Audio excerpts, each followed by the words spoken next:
What name do you like to use, and how do I address you? What's your pronoun as well? River, he, him. I don't mind they, but I prefer he, him. And queer, probably how I'd Yeah, like to be addressed. Yeah. yeah. Because when I read the piece that you wrote, you did speak about that as a big piece of a big thing for you to work out and for other people to work out with you. Is that Yeah, right? yeah. It's been years of kind of just years of struggle with coming out. So just yeah, it's just taken quite a while. And I think lockdown helped so much to kind of for me to be on my own for a while and just to kind of like be who I was in lockdown and then kind of take that further when we came out of lockdown. So Yeah. it gave me a space to kind of be myself finally and just be free to be who I was in like a safe environment. So it kind of brought that out in me. And then like, yeah, it just brought that out in me. And then I'm trying to take that forward after COVID. So there's a Yeah. lot more. So it's given me the step forward to be myself and stuff. And I think Wow. there's a lot more kind of stuff beyond COVID getting used to coming out. So yeah, Yeah. definitely. Your family being with you, how's that been? It's been a struggle, I think.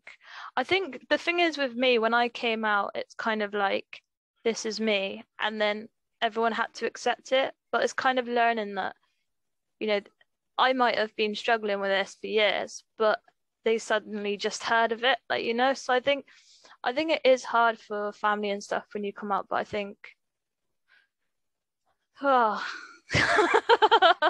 they're okay. They're okay. They're just it's hard for them as well, and I get that. It takes getting used to, I think, and it's just a process for them as well as for Yeah. me. So Yeah. I think it's a process of, but yeah, they're coming around slowly. So yeah, I think for me, I remember someone saying, because I because a lot of people would say to me, I'm queer because of my mental health issues. And someone said to me, it's actually the other way around. You have mental health issues because you are queer, not the other way around. And I think for me, the hardest thing for me is the religious aspect of it because I'm a Christian and like I have like a massive faith. I have done throughout my whole life. And then, there's a lot of kind of talk and horrible stuff from others in the church that like, you know, that's not very supportive of our LGBTQI plus. And so I think that's been the hardest bit for me is my mental health with coming out, but dealing with my kind of religion on that aspect as too. And the Yeah. things I brought up with and stuff, I found that really difficult. But yeah, I mean, not everyone's like that. I want to make sure I say, like, not everyone's like that. There's churches that are really accepting and stuff, Yeah.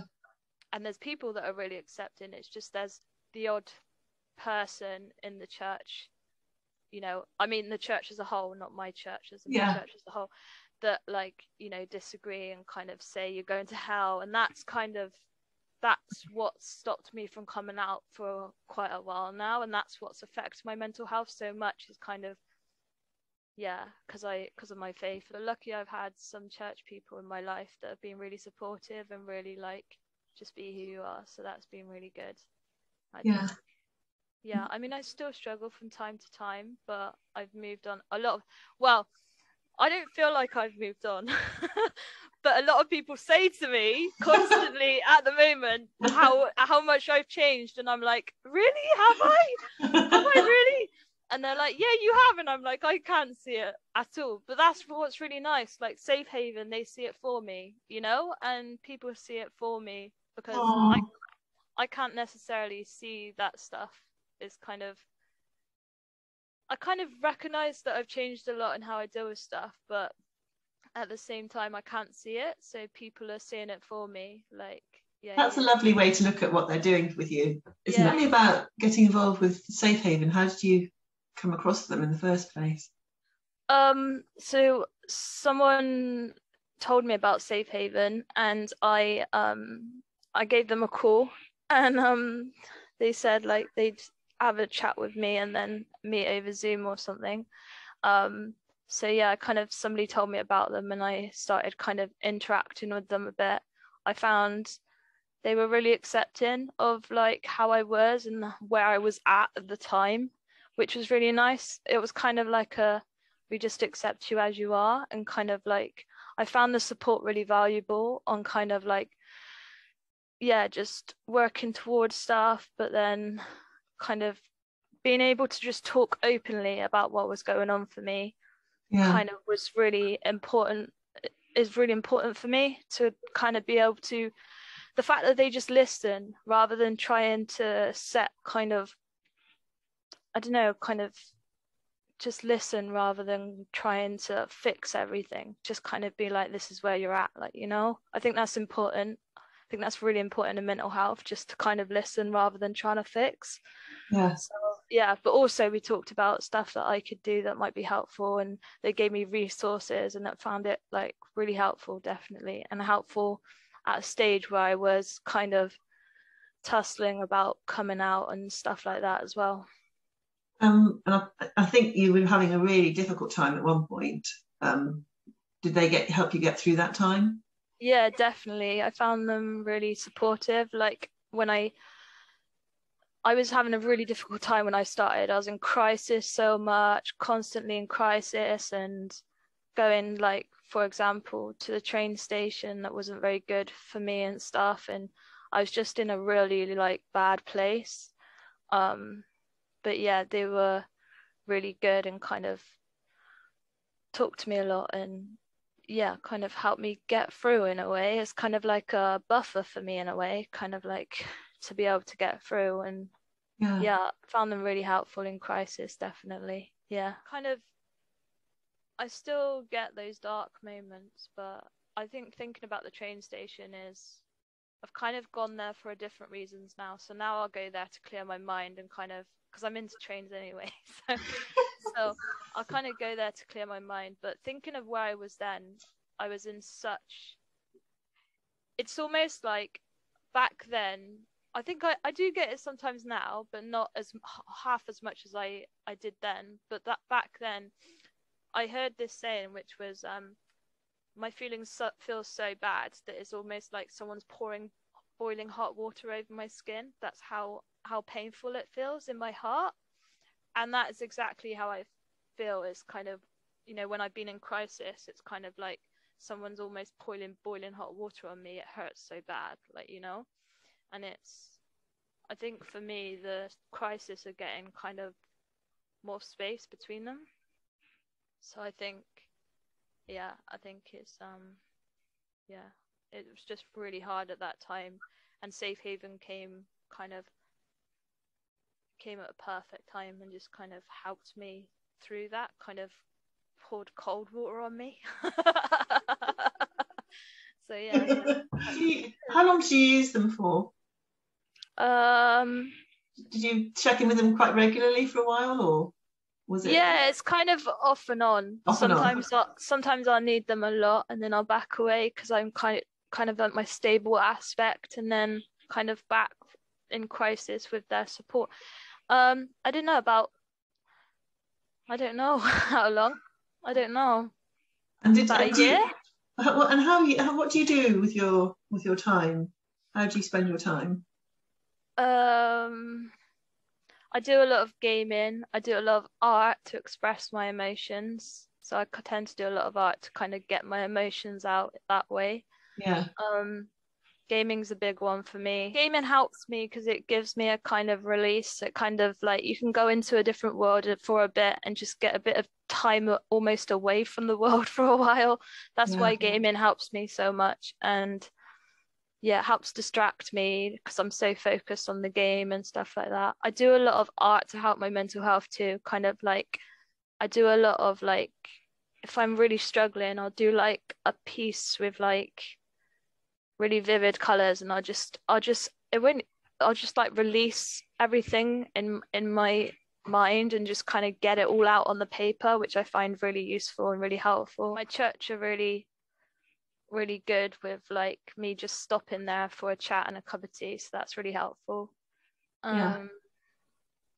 What else do I do? I'm now a service user rep, which I'm really enjoying doing work for, so I'm just loving that. And why do you love that, do you think? I love it because I'm doing what I'm passionate about for Safe Haven and Second Step. It's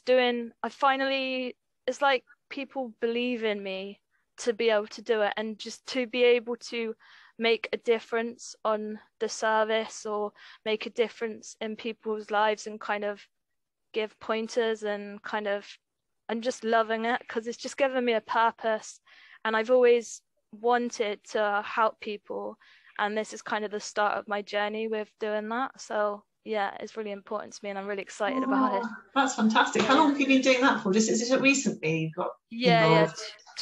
About 2 months now. So yeah, I Well, did one piece, and then I'm working on some stuff at the moment for So do you look into the future, or do you much more sort of present kind of person? I'm more kind of, I do look into the future a bit. It used to be pretty bleak, but now it's starting to go the direction that I've wanted to go in, which is really nice. Oh, that's so nice. Yeah, just I want to definitely like help others like myself, and kind of just like be there for others and help them get through difficult stages in their life as well, and use what I've learned and what I do, because I still struggle, so use what I do to help myself in order to help other people. That's my aim, and that's what I'd love to do eventually. So yeah. You've got a bit of a mission, that sounds there. Yeah. yeah. Is there anything you'd like to say particularly about your journey or your story that you'd really like to get across that maybe we haven't touched on?